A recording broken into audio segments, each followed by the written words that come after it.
Hello, my name is Ritesh and आज के इस लेक्चर में हम लोग क्लास टेंथ केमिस्ट्री को देखेंगे, यानी कि रसायन शास्त्र को देखने वाले हैं। और ये केमिस्ट्री का लेक्चर नंबर दूसरा है, ठीक ना, लेक्चर नंबर 2 है। ओके, तो इस लेक्चर में हम लोग अभी देखेंगे, पहला चैप्टर स्टार्ट करेंगे रासायनिक अभिक्रिया एवं समीकरण, जिसको इंग्लिश में बोला जाता है chemical reaction and equation. Okay, तो मतलब थोड़ा थोड़ा ये वीडियो में हम लोग थोड़ा इंग्लिश भी यूज करेंगे, ताकि जो बिहार बोर्ड वाले हैं वो तो समझे ही समझे, और जो सीबीएसई बोर्ड वाले हैं वो भी थोड़ा अच्छे से इसको समझे, ठीक ना। और इंग्लिश समझने से हम लोग को ये फ़ायदा है ना कि जब हम लोग 11th-12th में जाते हैं या फिर जब हायर एजुकेशन के लिए जाते हैं तो वहाँ पर हम लोग को इंग्लिश में पढ़ने को मिलता है। और अगर कोई हिंदी में पढ़ता है तो अच्छी बात है, अगर कोई इंग्लिश में पढ़ता है तो भी वो मतलब अगर सेम चीज़ देखेगा वहाँ पे तो उसको क्या होगा ना कि अलग अलग नहीं लगेगा, ठीक ना। जैसे कि कोई केवल शुद्ध हिंदी मीडियम में 10th करता है, ठीक ना, और वो डायरेक्ट 11 में जाता है और उसके बाद वो डायरेक्ट इंग्लिश ले लेता है, तो क्या होता है ना, वहाँ पे सब कुछ नया नया दिखता है, कोई पुराना नहीं मिलता है। तो जब कोई पुराना नहीं मिलता है तो हर एक टॉपिक से जान पहचान करने में टाइम लग जाता है, जिससे कि बच्चा को मतलब थोड़ा ज़्यादा मेहनत करना पड़ता है। ओके, और वो अगर कुछ ज़्यादा स्कोर कर सकता था पर वो इस वजह से कम स्कोर करता है इंग्लिश ना आने की वजह से, ठीक ना। तो हम लोग का मेन मोटिव रहेगा कि हम लोग किसी भी टॉपिक को अच्छे से समझें और उसके जितने भी नाम हैं उन सबको भी समझें, ठीक ना। उनका डेफिनेशन तो हिंदी में ही रहेगा। ओके, जो परिभाषाएं हैं वो तो हिंदी में ही रहेगी, ठीक ना, लेकिन हम लोग कोई भी टॉपिक उठाएंगे ना तो उसका इंग्लिश भी पढ़ेंगे, ठीक ना। कि इंग्लिश अगर जाने रहेंगे ना तो वो सब टॉपिक अगर हम लोग कहीं इंग्लिश पढ़ने भी जाते हैं ना तो हम लोग देखेंगे कि हाँ भाई सेम टॉपिक है, हम लोग इसको पढ़ चुके हैं। तो भाई जब हिंदी डेफिनेशन आता है और थोड़ी मोड़ी इंग्लिश भी आती है तो हिंदी डेफिनेशन को आप लोग इंग्लिश डेफिनेशन में लिख सकते हो, ठीक ना। चलो ज़्यादा बात हो गई, समझा दिया क्या करेंगे, कैसे मैनेज करेंगे इस लेक्चर को। ओके, तो इस लेक्चर में हम लोग अभी रासायनिक समीकरण एवं रासायनिक अभिक्रिया एवं समीकरण, जिसको कि इंग्लिश में बोलते हैं केमिकल रिएक्शन एंड इक्वेशन को देखेंगे, ठीक ना। ज़्यादा से ज़्यादा पढ़ाई पर बात करेंगे। रासायनिक, देखो सबसे पहले ये चैप्टर का नाम है, पाठ का नाम है, तो जो यहाँ पर रासायनिक लिखा हुआ है ना उसको इंग्लिश में बोला जाता है केमिकल, ठीक ना। केमिकल यानी कि रासायनिक पदार्थ, ठीक ना। कोई भी चीज़ होता है तो वो रासायनिक होता है। और अभिक्रिया को बोलते हैं रिएक्शन होता है। और समीकरण, एवं को तो सब लोग जानता है एंड बोलते हैं, और समीकरण को इंग्लिश में इक्वेशन बोलते हैं। ओके, जो कि क्लास 10th के चैप्टर नंबर 2 में हम लोग को देखने को मिलते हैं। शायद 2 चर वाला रैखिक समीकरण ऐसे कुछ करके देखने को मिलता है। समीकरण क्या होता है ये आप लोग मैथ में अच्छे तरीक़ा से समझे भी है, ठीक ना। यह समझ भी गए होंगे 9th क्लास में भी, और 10th में भी हम लोग इसको अच्छे से देखेंगे, ठीक ना। टेंशन नहीं लेना है, बस पढ़ते जाना है, ठीक ना। थोड़ा लेक्चर जब भी अटेंड करो ना तो थोड़ा फोकस से अटेंड करो, ठीक ना। फोकस से अटेंड करने से ये होता है ना कि हम लोग कोई भी टॉपिक पढ़ते हैं नया जब नया कुछ सब कुछ नया रहता है ना तो हम लोग को समझने में थोड़ा सा टाइम लगता है, थोड़ा मेहनत करना पड़ता है, थोड़ा दिमाग लगाना पड़ता है। तो उसमें थोड़ा ज़्यादा दिमाग लगाना पड़ेगा, ठीक ना। तो उसके लिए घबराना नहीं है। अगर कोई टॉपिक ना समझ में आए तो लेक्चर दोबारा अटेंड करो, और दोबारा अटेंड करने पर भी नहीं समझ में आ रहा है ना तो देखो, दोबारा अटेंड करने पर भी नहीं समझ में आ रहा है ना, ऐसा तो हो नहीं सकता। बट अगर ऐसा हो रहा है कि दोबारा अटेंड किया लेक्चर नहीं समझ में आया तो उसके लिए कमेंट बॉक्स है, कमेंट में पूछो, या फिर यूट्यूब पर बहुत सारे लेक्चर्स हैं उन सबको भी अटेंड करो, वहाँ भी देखो। अगर वहाँ पर भी नहीं समझ में आता है ना तो फिर कमेंट करो मेरे को रिप्लाई हो सकेगा तो मैं दूंगा। ओके, और नहीं हो सकेगा रिप्लाई देना तो मैं उस टॉपिक पर वीडियो बना दूंगा, ठीक ना। अगर वो टॉपिक ऐसा लगेगा कि हाँ भाई ये बच्चों को हो सकता है कि टॉपिक ना समझ में आए, क्योंकि ये टॉपिक हो सकता है कि भारी हो, अगर मेरे को ऐसा लगा तो मैं ज़रूर उस पर एक्शन लूँगा एंड उस पर एक वीडियो देने का कोशिश करूँगा, ठीक ना। तो चलो अब ज़्यादा बात हो गया, हम लोग चैप्टर में पहला टॉपिक को लेते हैं। ओके, जो कि हम लोग के हेडलाइन से ही पिक किया जाएगा, ठीक ना, जो कि हेडलाइन से ही होगा, रासायनिक अभिक्रिया। ये लेक्चर नंबर 2 है और इसका 1 हम लोग लेक्चर नंबर 1 इंट्रोडक्शन लेक्चर था जिसके बारे में हम लोग देख चुके हैं, ठीक ना। उसमें मैंने बहुत कुछ बताया था, ब्रीफली नॉलेज दिया था, करीब करीब वो 40 मिनट का लेक्चर था। बट कुछ टेक्निकल इरर के कारण उसमें से बहुत सारे जो इम्पोर्टेंट पार्ट्स थे वो क्या हो गए, रिकॉर्ड ही नहीं हुआ, ठीक ना। तो उसमें एक बात मैंने बोली थी कि बिना उपयोग के, ये बात मेरी याद रखना, ये हम सबके काम में आएगी। बिना उपयोग के ज्ञान व्यर्थ है। देखो, जिस ज्ञान का उपयोग ना होना वो व्यर्थ है, ठीक ना। इसलिए जैसा भी हो, मतलब जो कुछ भी हो, जैसा भी ज्ञान हम लोग ले, उसका उपयोग आना जरूरी है। उपयोग को इंग्लिश में वैसे एप्लीकेशन बोल सकते हैं, एप्लीकेशन, ठीक ना। उसका एप्लीकेशन आना चाहिए। कोई भी टॉपिक पढ़े तो उसका एप्लीकेशन यानी कि उसका यूज कहाँ होता है, कैसे किया जाता है, और इसका उपयोग करने से हमें क्या फ़ायदा है, ये सब एप्लीकेशन के अंडर आते हैं। और कोई भी ऐसा टॉपिक है अगर जिसका कोई उपयोग नहीं है तो उसको पढ़ने से या उसका ज्ञान अपने दिमाग में स्टोर करके रखने से क्या फ़ायदा है, ठीक ना। तो मैंने वहाँ पे बोली थी कि हम लोग रासायनिक अभिक्रिया जो चैप्टर पढ़ेंगे ना, ये ऐसा ज्ञान है जो हम लोग के अराउंड में हो रहा है, ठीक ना। अगर इसको हम लोग अच्छे से पढ़ लेते हैं, अच्छे से नॉलेज ले लेते हैं, तो हम लोगों को बहुत तरह का फ़ायदा मिलता है। ओके, हम लोग अच्छे से एग्जीक्यूट कर पाते हैं, और कहीं कहीं अगर गलती भी होता है तो हम लोग उसको सुधारते हैं, ठीक ना। ये पेंट हुआ है, ओके, ये तो पेंट ऐसे चूना का पेंट है, ओके, इसमें कलर डाल के पेंट किया गया है। तो ये पेंट करने से ये वाइट क्यों आ रहा है, कलर क्यों आ रहा है, ये सब कुछ समीकरण के उपयोग से हम लोग देखते हैं, ठीक ना। कपड़ा जो कि हम सरफ जो होता है, ठीक ना, उससे साफ़ करते हैं तो वो साफ़ कैसे हो जाती है, ओके। और हम लोग दरवाज़ा होती है या दीवार होती है उस पर पेंट क्यों लगाते हैं, ओके।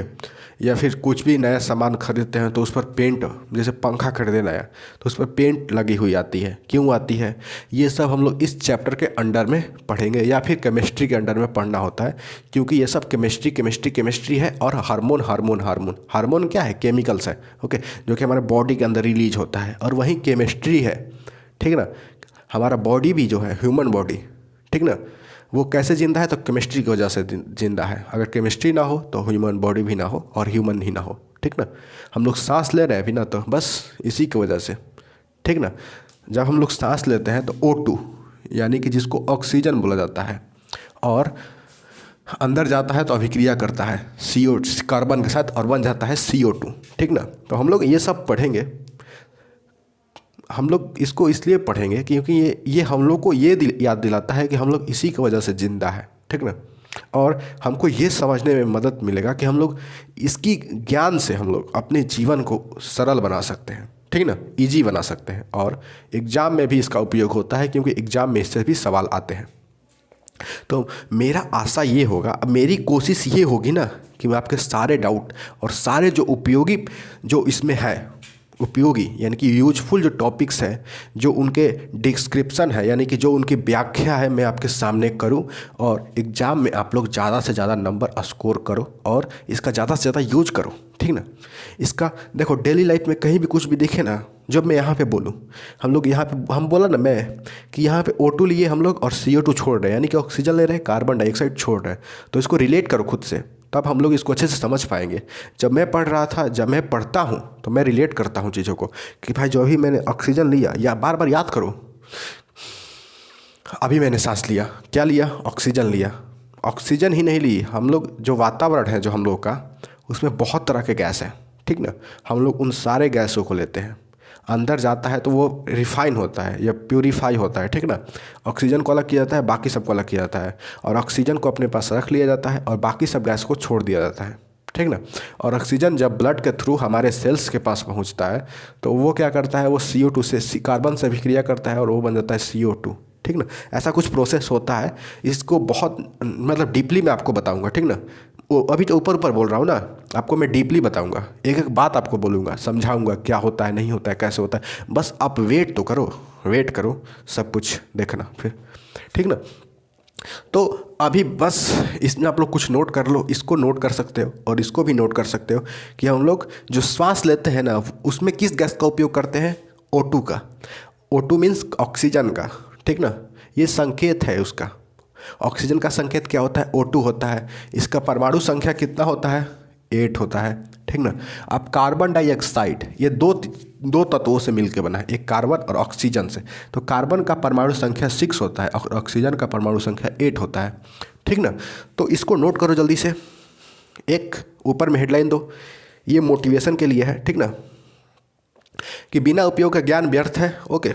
और हम लोग ऑक्सीजन सांस लेते हैं, सांस लेते समय किस गैस का उपयोग करते हैं? ऑक्सीजन का, जिसका संकेत क्या होता है? O2 होता है। नीचे ये भी लिखो, ऑक्सीजन का संकेत क्या होता है? O2 होता है। ओके। और जब हम लोग सांस छोड़ते हैं तो उस समय क्या छोड़ रहे होते हैं? देखो, जब सांस छोड़ते हैं ना तो उस समय केवल CO2 नहीं छोड़ रहे होते बल्कि H2O भी छोड़ रहे होते हैं, ठीक ना, यानी कि पानी भी छोड़ते हैं, ठीक ना। ये सब थोड़ी बातें ध्यान रखनी है। अब H2O का मतलब क्या होता है? वो सब कुछ देखेंगे भाई, सब कुछ देखेंगे, ठीक ना। बस टेंशन नहीं लेना है, समझते रहना है, ठीक ना। देखो, थोड़ा थोड़ा अगर छोटा दिखे ना, देखो मैं जो कुछ भी लिख रहा हूँ ना वो छोटा दिखे तो आप क्वालिटी बढ़ा लो, ठीक ना। क्वालिटी बढ़ा लो और क्वालिटी बढ़ा के थोड़ा देखो डीपली, ठीक ना, अच्छे से समझो। मैं फिर से बोलता हूँ, हम लोग जब श्वास लेते हैं तो ऑक्सीजन लेते हैं, जिसको संकेत होता है O2। ऑक्सीजन में लिख देता हूँ आपको, ऑक्सीजन, ऑक्सीजन यानी कि ऑक्सी SION ऐसा कुछ होता है, ऑक्सीजन, ठीक ना। ऑक्सीजन, और ये होता है कार्बन डाई ऑक्साइड। इसको कार्बन डाइऑक्साइड क्यों कहा जाता है और इसको ऑक्सीजन क्यों कहा जाता है, ये सब कुछ समझेंगे, सब कुछ एवरीथिंग। ऐसा ऐसा ऐसा ऐसा इसमें बात आएगा ना कि देख के मन खुश हो जाएगा, और इतना आप लोग इसको रिलेट करोगे कि आपके सामने दिखोगे, ठीक ना। देखो, नोट कर लिया। अब देखो, इसका परमाणु संख्या भी नोट करना इंपॉर्टेंट है, परीक्षा में वो भी आता है, ठीक ना, कि ऑक्सीजन का परमाणु संख्या कितना होता है? 8 होता है। कार्बन का 6 होता है। अब 6 होने से कार्बन क्या करता है वो सब भी समझेंगे। ये किसी से भी बॉन्ड बना लेता है भाई, किसी से भी। ऐसा कुछ भी ना है जिसके मतलब ऐसा कोई भी तत्व नहीं है जिससे कार्बन ऑक्सीजन बॉन्ड नहीं बनाता है, वो सबसे बना लेता है, ठीक ना। कभी कभी होता है कि मतलब सोना के साथ, सोना एक ऐसा तत्व है जो कि मतलब रिएक्शन नहीं करता है, ठीक ना। वो सब कुछ देखेंगे, सब कुछ देखेंगे, बस आप वेट करो और समझते जाओ, ठीक ना।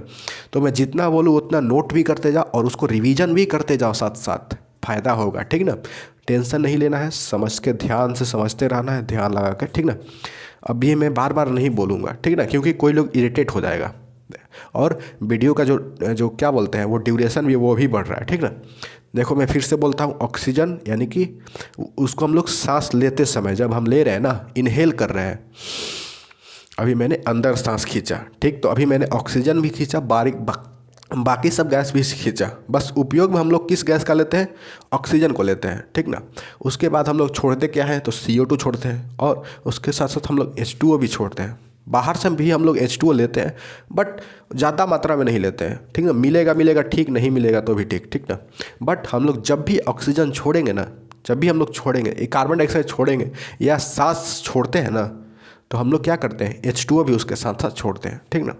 अब इसका मतलब सबूत क्या है भाई? आपको सबूत भी देंगे कि हम लोग H2O को बोलते हैं जल। क्या बोलते हैं? जल। ये जल जो हम लोग पीते हैं ना भाई, वही है जल। जो हम लोग पीते हैं पानी, वही है जल। तो अब H2O कैसे छोड़ते हैं मैं उसका भी आपको सबूत देता हूँ, ठीक है। सबूत यानी कि उसको भी मैं आपको दिखाता हूँ। देखो अभी क्या चल रहा था? कोरोना का ट्रेंड चल रहा था, ठीक ना। कोरोना, उसमें हम लोग क्या कर रहे थे? मास्क पहन रहे थे, मास्क यहाँ पर, ठीक ना। मास्क पहन रहे थे तो हम लोग जब पहन कर थोड़ी देर तक उसको रखे रहते थे तो हम लोग क्या देखते थे उसमें? जैसे हम लोग यहाँ पे पहन लिए, ठीक ना, सांस लेते थे, वो क्या हुआ? थोड़ा थोड़ा भीग जाता था, ठीक ना, जिससे कि हमको लगता था गर्मी हो रही है या कुछ हो रहा है, ठीक ना। पानी आ गया इसमें, कहाँ से आ गया भाई? जब हम लोग सांस लेकर छोड़ते हैं ना तो उसके साथ साथ पानी भी अंदर से छोड़ते हैं। पानी के यानी कि वो कैसा अवस्था में रहता है? वो गैसीय अवस्था में रहता है। कैसे अवस्था में रहता है? गैसीय अवस्था में। गैसीय ऐसा नहीं होगा, इस तरह से होगा, बट जो हम लोग जल छोड़ते हैं ना वो गैसीय अवस्था में रहता है, वो बहुत कम मात्रा में होता है। बट जब हम लोग यहाँ पे मास्क से कवर कर लेते हैं ना ऐसे, तो ये जो हम लोग सांस छोड़ते हैं नाक के थ्रू, वो जो वाटर ड्रॉपलेट्स हैं, जो वाटर के कण हैं, ठीक ना, जैसे जो देखो जैसे ये मास्क है, ठीक ना, ये समझो तो इस तरह से ये एक किसी भी कोई व्यक्ति का ये चेहरा है, ठीक ना, और ये उसकी नाक है, नाक समझो, ठीक ना, ये नाक, ये चेहरा है, ये नाक है, ये समझो तो ऊपर से मास्क पहना हुआ है, ठीक ना। जब यहाँ से जो सांस छोड़ेगा, ठीक ना, सांस जैसे ही छोड़ता है तो उसमें क्या होता है, कार्बन डाइऑक्साइड रहता है, वो जल रहता है, ठीक ना। और जल रहता है तो जल किससे टकराता है, कार्बन डाइऑक्साइड और जल, ये कपड़ा से टकराएगा, ठीक ना। कपड़ा का तापमान कम रहता है, ठीक ना। तो जैसे ही पानी के जो कण है, ठीक ना, जो पानी की गैसीय अवस्था है, वो उसका टेम्परेचर हाई होता है, ठीक ना। और जैसे ही लो टेम्परेचर मिलेगा वो जल में परिवर्तित हो जाएगा, ठीक ना। तो जैसे ही वो कपड़ा से टकराता है तो उसका टेम्परेचर लो होता है, और जो इस गैस का टेम्परेचर है वो हाई होता है, और वो लो टेम्परेचर से टकराता है तो जो गैस का जो हीट टेम्परेचर है ना, जो एनर्जी है, ओके, वो किस में आ जाता है, वो कपड़ा में आ जाता है, ठीक ना। कपड़ा उसको ले लेता है, और जिससे कि वो जो गैस के जो जल का जो कण है, ओके, वो जलीय अवस्था में बदल जाते हैं, ठीक ना। ये अभी गैस अवस्था में, और इससे टकराए कपड़ा से तो वो गैस जलीय अवस्था में बदल गए या द्रव अवस्था में बदल गए, ओके। और जिससे कि हमको ये लगता है कि हम लोग बहुत देर से पहने थे, इस पर पानी आ गया, बट हम लोग ध्यान नहीं देते हैं उस पर, ठीक ना। अगर नहीं विश्वास हो तो आप लोग ट्राई कर सकते हो, अभी मास्क पहनो, आधा घंटा के बाद उसको निकालो, देखना उसमें थोड़ी थोड़ी वो भीग जाएगी, ठीक ना। थोड़ी ही मात्रा में निकलती है, ज़्यादा मात्रा में नहीं निकलती है, ठीक ना। आप देखो, इसी का एक और उपयोग है, जब हम लोग सर्दी के दिनों में बाहर जाते हैं, ठंडी के मौसम में पूरा कपड़ा पहन के रखते हैं, ठीक ना, पूरा कपड़ा पहन के रखते हैं। जब सांस छोड़ते हैं ना तो हम लोग को क्या दिखता है, धुंधला धुंधला कुछ, मतलब गैस टाइप का, हम लोगों से धुआं टाइप का, जो सिगरेट पीता है ना, धुआं निकलता है उसके मुंह से, ठीक उसी तरह का, कुछ उसी तरह का जब हम लोग सांस लेते हैं ना तो हम लोग को कुछ नाक से, मुंह से निकलता है, तो हम लोग समझते हैं कि ये क्या निकल रहा है, इसको बचा के रखो भाई, अंदर से कुछ निकल रहा है ठंडी की वजह से। नहीं, वो पानी ही होता है जो कि हम लोग को दिखाई देने लगता है। जैसे ही वो बाहर आता है ना तो वो बाहर का वातावरण बहुत ठंडा रहता है, और हम लोग अंदर से वो निकल रहा है गर्म गर्म, ठीक ना। तो जैसे ही बाहर जाता है ना तो वो क्या होता है, जो भी हम लोग सांस छोड़े ना तो उसमें पानी के ड्रॉपलेट्स हैं, तो जैसे ही वो बाहर के कांटेक्ट में आता है ना तो उसका सारा एनर्जी जो है वो डाउन हो जाता है, जिसके वजह से वो दिखने लगता है, ठीक ना। अब देखो, ठंडी के दिनों में कोहरा पड़ता है, धुंध हो जाता है, कोहरा बोलते हैं उसको, कोहरा, ठीक ना, कोहरा या धुंध, सुबह सुबह हम लोग कुछ भी दिखाई नहीं देता है, बल्कि वही हम लोग को घिरे रहता है, ठीक ना। तो ऐसा क्यों होता है, तो ऐसा एक सिंपल सा कारण है कि हमारे वायुमंडल में गैस के साथ साथ जल के कण भी मौजूद हैं। अभी यहाँ पर वायुमंडल है ना, तो इसमें गैस के कण भी मौजूद हैं, ओके। और ठंडी की वजह से अभी तो गैस है तो दिख नहीं रहा है, ओके, यानी कि उसके परमाणु एक एक छोटे छोटे हैं, तो एक एक परमाणु को हम लोग देख नहीं सकते हैं। इस बोर्ड के भी अगर परमाणु को तोड़कर अलग कर दिया जाए, या इतना छोटा, यानी कि एक एक परमाणु को अलग कर दिया जाए, तो हम लोग उसको देख नहीं सकते हैं, ठीक ना। वो भी हवा में उड़ने लगेगा, क्योंकि वो इतना हल्का हो जाता है, इतना छोटा हो जाता है कि हम लोग देख नहीं सकते हैं। और जैसे ही वो ये ड्रॉपलेट्स, जो पानी के ड्रॉपलेट्स हैं, हवा में देखो जैसे कि ये समझो तो यहाँ पर बहुत तरह के गैस भरे हुए हैं, ठीक ना, इसमें पानी के कण भी मौजूद हैं। अब वो इतने छोटे हैं कि वो हमको दिखाई नहीं देते हैं, ठीक ना, हम लोग उतने छोटे देख नहीं सकते हैं, हम लोग का वैसा बनाया नहीं गया है, ठीक ना। तो ये तो गर्म के दिन में ठीक है, वो गैसीय अवस्था में रहता है तो हम लोग नहीं देख सकते हैं, ठीक ना। पर जब ठंडी होती है ना तो वो क्या होता है, ठंडा होने के वजह से यहाँ पर क्या होता है, इन सब के जो भी कण है ना वो क्या होता है, जलीय अवस्था में बदलने लगता है। जलीय यानी कि द्रवीय अवस्था में बदलने लगता है, और द्रव अवस्था में बदलने की वजह से हम लोग को आगे से दिखने लगता है वो, दिखने की वजह से हम लोग को लगता है कि कोहरा गिर रहा है या धुंध कुछ गिर रहा है, ठीक ना। बट ऐसा कुछ नहीं है। जो हम लोग के वातावरण में ऑक्सीजन है, जो H2O है, वही हम लोग को दिखाई देने लगता है, ठीक ना, ठंडा होने की वजह से। और जैसे ही वो गर्म होता है वो फिर से दिखाई देना बंद हो जाता है। और ये हमारे लिए अच्छा भी है। अगर वो हम लोग को दिखाई देने लगे, जब गर्म रहता है यानी गैसीय अवस्था में रहता है, तो हम लोग को दिखाई नहीं देता है। और अगर दिखाई देने लगे गर्म होते हुए भी, तो हम लोग को चलना बहुत मुश्किल हो जाता है। क्योंकि जब कोहरा पड़ता है ना, तो हम लोग को उसमें गाड़ी चलाना या कहीं भी आना जाना बहुत ही मुश्किल होता है, क्योंकि उसमें एक्सीडेंट होने का चांस रहता है, ठीक ना, एक्सीडेंट होने का चांस रहता है। तो ये हमारे लिए फ़ायदेमंद है कि हम लोग इसको देख नहीं सकते हैं। वरना हम लोग अगर गैस को देख पाते हैं ना, तो हम लोग आगे का देख ही नहीं सकते, ठीक ना, क्योंकि हमारे आँखों के चारों तरफ ना गैस भरे हुए हैं। अभी मैंने सांस लिया तो गैस ही लिया ना भाई, गैस ही लिया। और गैस इतना छोटा है कि हम लोग उसको देख नहीं सकते। अगर भगवान हमारी आँख को ऐसा बनाता कि हम लोग गैस को भी देख पाते, तो हम लोग कोई भी ऑब्जेक्ट देखना पॉसिबल ही नहीं है। अभी जो ये देख रहे हैं ना आप लोग, ये भी नहीं दिखता, क्योंकि यहाँ पर गैस भरे हुए हैं भाई। यहाँ से देखो, ये कैमरा है, ये है बोर्ड है, तो यहाँ से यहाँ तक तो गैस भरे हुए हैं, ठीक ना। तो यहाँ से यहाँ गैस भरे हुए हैं। तो जब हम लोग को ये गैस ही केवल दिखेगा, गैस दिखना चालू हो गया, तो पूरा तो गैस भरा हुआ है, तो ये बोर्ड को तो हम देख नहीं सकते हैं, ठीक ना। तो ये हमारे लिए फ़ायदेमंद है, ठीक ना, समझे। और बोर्ड, अब ये कोई पूछता है कि हम लोग गैस को क्यों नहीं देख सकते हैं, ठीक ना। गैस को इसलिए नहीं देख सकते हैं क्योंकि वो इतने छोटे होते हैं भाई। इसमें भी परमाणु है, परमाणु कोई देख सकता है? नहीं देख सकता है। उसके लिए मशीन का उपयोग करना पड़ता है। तो हम लोग भी गैस को मशीन में जब करेंगे ना, मैग्नीफाई करेंगे, तो हम लोग उसको भी देख सकते हैं। ऐसा बात नहीं है कि नहीं देख सकते हैं, ठीक ना। वो इतने छोटे लेवल के होते हैं कि हम लोग नहीं देख सकते हैं। बैक्टीरिया को भी नहीं देख सकते। ये देखो हमारे हाथ। अभी कोई बोलेगा कि मैं यहाँ पर क्यों खड़ा हूँ, नहीं भाई, मेरे चेहरा के ऊपर लाखों करोड़ों बैक्टीरिया बैठे हुए हैं। ये बोर्ड के ऊपर भी लाखों करोड़ों बैक्टीरिया, जीवाणु, वायरस बैठे हुए हैं, ठीक ना। इसके मार्कर के ऊपर, ये कोई बोलेगा मार्कर है, नहीं भाई, ये मार्कर के ऊपर लाखों करोड़ों बैक्टीरिया बैठे हुए हैं, ठीक ना।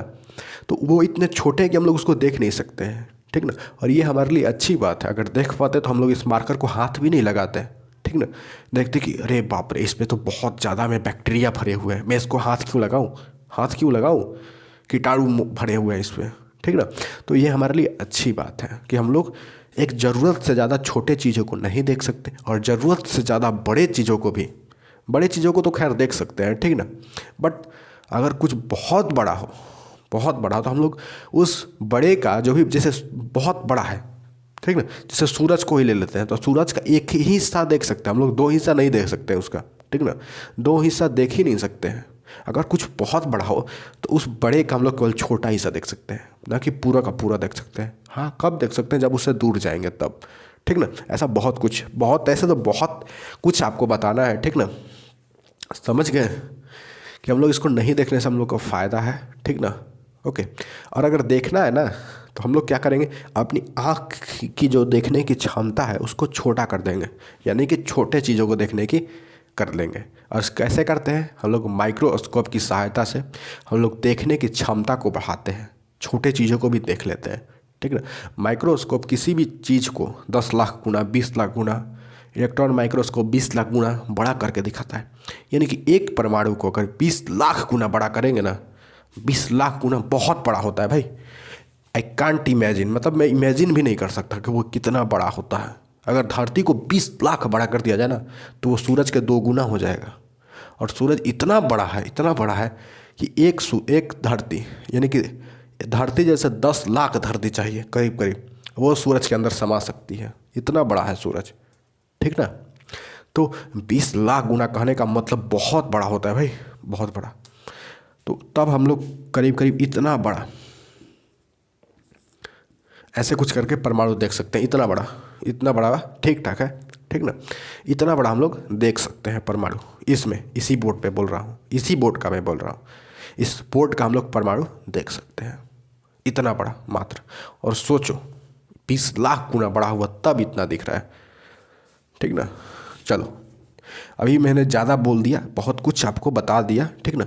इतना ज़्यादा एक्स्ट्रा हो गया, बट कोई बात नहीं, नॉलेज के लिए चलता है, सब चलता है, ठीक ना। नॉलेज इंपॉर्टेंट है, नॉलेज पर ध्यान दो, ठीक ना। बाकी चीज़ों पर मेरे को फोकस करने दो, एंड दूसरे टीचर्स को फोकस करने दो बस। तो टेंशन लेना बंद कर दो और पढ़ते जाओ, समझते जाओ। और कुछ भी अगर इस लेक्चर में नोट करने लायक है तो प्लीज़ नोट करो, नोट करना इम्पोर्टेंट है, ठीक ना। अगर नहीं करोगे ना तो फिर बहुत घाटा होने वाला है, ठीक ना। तो मैं थोड़ी देर के लिए आपको पॉज कर देता हूँ और इसको नोट कर लो।